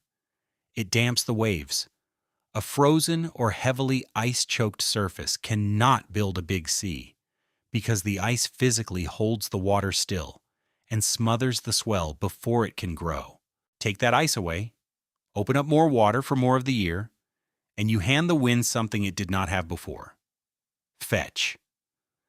An open, unobstructed runway of water across which the same Siberian gale can build far larger waves than it ever could when the ice held the surface down. The identical wind blowing off the identical frozen continent raises bigger and more dangerous seas over open water than over ice. So the warming that is melting the ice may quietly hand back, through larger waves and newly open water, a good measure of the very violence the ice was suppressing. The machine adapts, remove one of its weapons, and the geography simply routes the same force through another. This is not a sea being tamed. It is a sea changing which of its weapons it reaches for. And there is a second, quieter way. The warming works against the people out there. One that has nothing to do with waves at all. Ice is predictable in a way that open, storm-driven water is not. The old knowledge and the modern forecasts that partly replaced it are both built on the sea behaving roughly the way it behaved before, freezing on a known schedule, the ice edge advancing and retreating along familiar lines. When the ice comes later, or thinner, or in a different pattern than it used to, that entire inherited sense of the sea begins to drift out of true. The fast ice that a community has stood on safely for generations may not be as thick or as reliable as the calendar says it should be. The season a fleet has always treated as freeze-up may not close the water the way it once did, tempting ships to work later into what used to be the shut season. A changing sea does not announce its new rules. It simply stops honoring the old ones, and the first people to discover a new rule are usually the ones it kills. So the warming does not hand back safety in exchange for the ice it takes. It hands back a bigger fetch for the wind, a longer open water season for the storms, and a growing gap between what people expect the sea to do and what it actually does. More uncertainty, in a place where uncertainty has always been the thing that drowns you. And people are still out on it, right now, this winter, in the most literal and exposed way you can possibly imagine. Every year along the Sakhalin coast, the fast ice that clings to the shore becomes a fishing platform. Anglers walk out onto it, sometimes hundreds of them, sometimes with their vehicles, to fish through holes cut in the ice. And every year, the wind backs around the wrong way and the ice detaches, and a sheet of it, with people standing on it, breaks free from the land and begins to drift out to sea. It is the exact hazard the Nivk and the Wilta built their entire discipline of timing around, the detachment of the shore ice, playing out in the 21st century with cars parked on the floe and 100 people on it who did not read the wind. In 2020, at Mordvinov Bay, 536 people had to be pulled off drifting ice in a single event. In February of 2024, more than 80 at Starodubskoye. In February of 2025, 139 near Malki and Dolinka, though some agencies put that figure at 109, one more of those small uncertainties in the exact count that shadow every incident on this sea from the whalers to now. And you have to ask why people keep walking out onto that ice at all, knowing, as everyone on that coast surely does by now, that the ice detaches and drifts, and that rescue is not guaranteed. The answer is the same answer that has run through this entire story, only shrunk down to a single figure standing over a hole in the ice. The fishing is good. The reward is real and immediate and right there under your feet, and the danger is a probability, a maybe. Something that happens to other people on other days. The wind has not backed yet. The crack has not opened yet.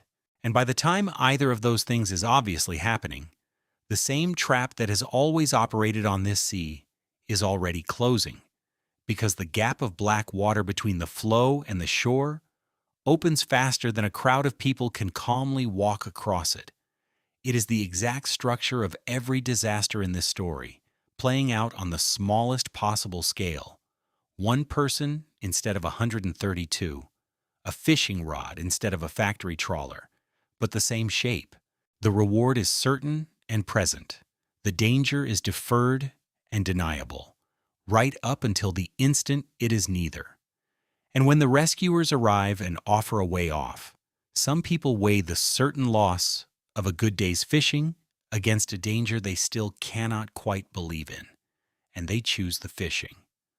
That choice, multiplied across a whole coast and a whole industry and a century and a half, is the sea's entire body count.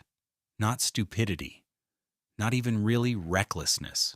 Just the oldest miscalculation there is, the one that values the reward you can see over the danger you cannot, made over and over by people who mostly get away with it, until the day the ice lets go. And these are not obscure accidents in remote corners. They are annual, expected events that the Sakhalin emergency services essentially plan for, the way other places plan for wildfire season or flooding. Every winter the warnings go out. Every winter the ice grows thick enough to walk on, and the fish gather under it, and the anglers come. Sometimes by the hundreds, sometimes with their cars driven out onto the floe. And every winter some fraction of them are standing on the wrong slab when the wind backs and the ice lets go from the land. The rescues have become almost routine in their machinery, hovercraft that can skim across both the broken ice and the open water between, helicopters lowering lines to people stranded on a shrinking raft of ice, rescuers coaxing crowds off a floe before the gap to shore grows too wide to cross, 536 people in a single event at Mordvinov Bay is not a freak. It is what happens when a predictable hazard meets a predictable human refusal to respect it. At scale, year after year. The emergency services are good at this now, precisely because they have had so much practice, which is its own kind of grim commentary. A place does not develop a smooth, well-drilled routine for pulling hundreds of people off drifting ice, unless it is pulling hundreds of people off drifting ice all the time. And some of them do not want to come. This is the detail to end on, because it holds the entire story inside a single image. Rescuers reach a slab of ice drifting off Sakhalin, with people on it, and black water opening wider behind them by the minute. And some of those people refuse to be evacuated because they have not finished catching their fish. The whole 150 years is in that refusal. The pull of everything the sea offers, set directly against the exact danger the sea has always punished, and the plain human willingness to bet on the schedule of the catch over the schedule of the ice. The engines abolished the old obligation to obey the sea's timing, and this is where that abolition finally comes to rest, on a plate of drifting ice with a hairline crack running behind it. An angler waving off the hovercraft because the fishing, right now, is good. So picture it, because none of this is history. It is February on the Sea of Okhotsk, and it is happening as these words are spoken. A low-pressure system deepens somewhere out beyond the Kuril chain and begins to draw cold air down off the Siberian dome, out across the walled and frozen room of the sea.